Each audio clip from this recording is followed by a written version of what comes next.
대리기사가 뭐 때문에 화가 나는지 빡쳐가지고 뒷좌석에다 푼님인 이제 피고인을 놓고 내려버린 거지. Heavy machine gun. Okay.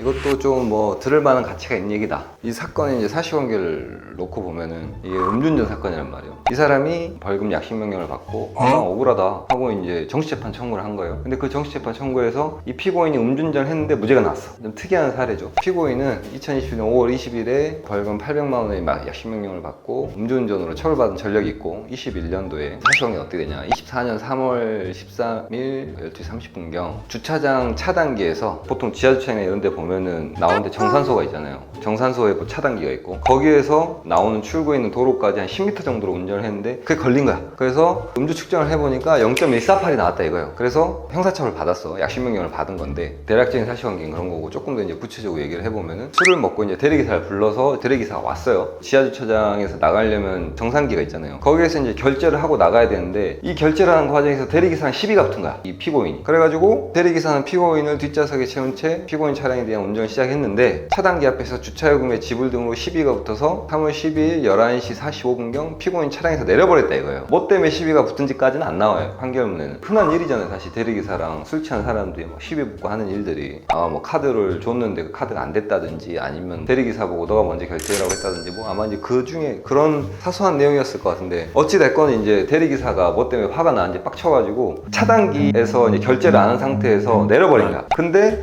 그 차단기가 있는 부분이 지하주차장에서 올라가는 경사로였단 말이에요. 그러니까 경사로에다가 앞에 차단기가 있는데 대리기사가 뒷좌석에다 푼님인 이제 피고인을 놓고 내려버린 거지. 뭐 때문에 싸운지 잘 모르겠는데 대리기사 그 새끼도 제정신 아니죠. 그 새끼도 빼주고 나서 나가든지 아니 그렇게 했어. 그래서 피고인은 원래 대리기사가 내리자마자 다른 대리기사에게 전화를 통해서 물색하였고 이렇게 얘기를 하고 23시 55분경 한 10분 정도는 그 상태에서 있었네요. 보니까 사실관계를 보면은 23시 45분경에 대리기사가 내려버렸고 46분경 1분 뒤부터 전화해가지고 다른 대리기사를 물색했고 그 다음에 23시 55분경 그러니까 내리고 한 10분 뒤경에 차단기를 통과하면서 주차요금을 지불했대요. 그러니까 아마 한 10분 정도는 그 상태에서 있었나 봐요. 보니까. 그래서 그렇게 23시 55분경에 차단기를 통과하고 주차장을 빠져나와가지고 도로에다가 주차를 하고 그러고 나서 계속해서 대리기사를 이제 부르는 식으로 전화를 했나 봐요. 그 이후에 그렇게 했었으면 이런 일이 생기지도 않았지. 아무 일도 없었지. 근데 이제 피고인과 시비가 붙었던 대리기사가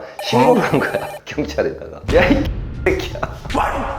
아니 대리기사가 너무 악의적이잖아요. 이거는 쥐가 내려놓고 나서 얘가 어쩔 수 없이 운전을 하니까 신고를 때려버린 거예요. 경찰에다가 이 새끼 음주했다. 그래가지고 경찰관이 출동을 했어. 그래가지고 내리고 나서 1시간 뒤에 음주 측정을 해보니까 0.148이 나왔다는 거예요. 그래서 이제 음주가 단속이 된 거지. 근데 결과적으로 이게 이제 무죄를 선고를 받았단 말이에요. 왜 무죄를 선고를 받았냐. 이제 그 부분이 핵심적인 내용인데 우리 형법 22조 1항에 보면 긴급피난이라는 개념이 있단 말이에요. 그러니까 그 내용이 뭐냐. 자기 또는 타인의, 자기뿐만 아니라 타인의 법익에 대한 현재의 위난을 피하기 위해 상당한 이유 있는 행위를 긴급피난이라고 하는데 이 여기에서 법에서 말하는 상당한 이유 있는 행위 이거를 보기 위해서는 몇 가지 요건이 있어요. 판례에 따르면 첫 번째가 피난 행위는 위난에 처한 법익을 보호하기 위한 유일한 수단이어야 된다. 다른 수단이 있으면 안 된다는 거야. 두 번째로 피해자에게 가장 경미한 손해를 주는 방법을 취해야 되고 피해자가 있다면 세 번째는 피난 행위에 의해 보존되는 이익은 이로 인해 침해되는 이익보다 우월해야 되고 그리고 네 번째 피난 행위 그 자체가 사회윤리나 법질서 전체의 정신에 비춰 적합한 수단일 것을 요하는 등의 요건을 갖춰야 된다. 이런 요건이 있다는 거예요.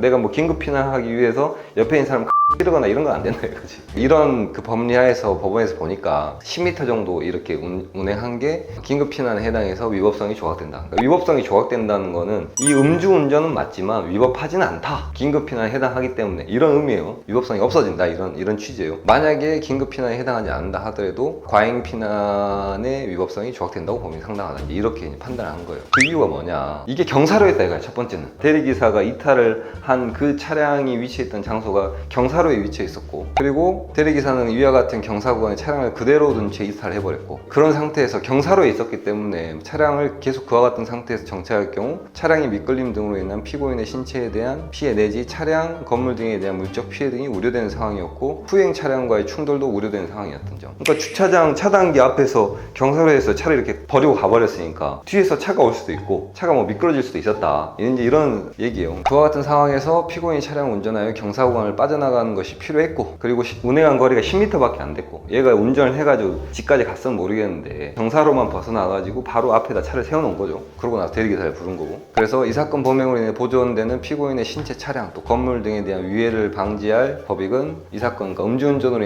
인해 침해되는 교통사고 발생 위험성과 같은 법익보다 우월하다고 보이는 점. 그리고 당시 다른 대리기사 도착을 위해 상당 기간 기다려야 되는 상황으로 보이는데, 피고인 차량에서 일정 기간 대기하도록 기대하기 어려운 바 10m를 운전하여 주차장 경사구간에서 빠져나온 행위는 법질서 전체 측면에서 적합하다고 본다. 그래서 위법성이 조각된다. 그리고 만약에 긴급피난에 해당하지 않는다 하더라도 피고인은 차량을 10m 운전하면서 도로에 주차한 다음에 다른 대리기사를 물색하였는 바 음주운전으로 인한 교통사고 발생 위험성이 크다고 보기 어렵다. 피고인이 최소한의 피난 행위를 한 걸로 봐야 된다. 그리고 대리기사가 이탈 당시에 뒷좌석에 있었던 본인의 신체 내지 차량에 대한 사고 발생 가능성에 대해서 굉장히 당황했을 것으로 보이는 점. 그래서 피고인의 긴급 피난 행위가 그 정도를 초과한다 하더라도 야간이나 그 밖에 불안한 상태에서 당황했기 때문에 그러한 행위를 한 경우에 해당한다고 볼 수 있다. 이걸 조금 더 쉽게 풀어서 얘기를 하면 그런 거죠. 그런 경사로에서 대리기사가 차를 놓고 가버렸어. 그러면은 다른 방법이 아예 없는 건 아니지. 차에서 내려가지고 관리인이나 이런 사람을 찾아가가지고, 아니 대리기사 미친 새끼가 갑자기 가버렸는데 뭐 내가 여기도 있으면 뒤에 차들 때문에 좀 문제가 되지 않느냐, 내가 동의할 테니까 잠깐 뭐 바꿔 좀 빼달라고 요청을 한다든지 뭐 그런 것도 불가능한 건 아니었겠지만, 뭐 그런 사정을 감안한다 하더라도 긴급피난에 해당한다고 볼 여지가 있다, 이제 그렇게 본 거예요, 법원은. 그래서 이 사건 공소사실은 무죄다, 위법성이 조각돼서 무죄다, 이렇게 판결을 한 거예요. 결론은 뭐냐, 아무리 술이 취했어도 웬만하면은 대리기사랑 좀 트러블 없이, 트러블이 있었다 하더라도 좀 그거를 현명하게 대화로 좀 해결하려고 하는 그런 노력이 필요하다. 누가 일방적으로 더 크게 잘못했는지 잘 모르겠어. 근데 대리기사 이 새끼도 정상이 아니야. 쳐 맞아야 될 것 같아, 제가 봤을 때는. 근데 만약에 이제 그런 걸 수도 있죠. 피해자가 술이 취해가지고 야 이 새끼야 네가 먼저 돈 내, 이렇게 만약에 했다고 치면은 내가 대리기사에도 존나 열받았을 것 같아.